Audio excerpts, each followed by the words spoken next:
Learning how to use a fountain for the first time. Let's look at this kid go. That's a tall one. Oh, he gets the big one. Tyler, let's go this way. You can't catch me. You can't catch me.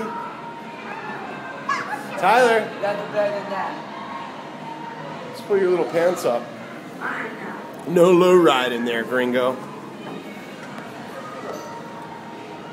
It's fascinating, isn't it? You pull that and some water comes out. Let's go. Okay, come on. You can't catch me.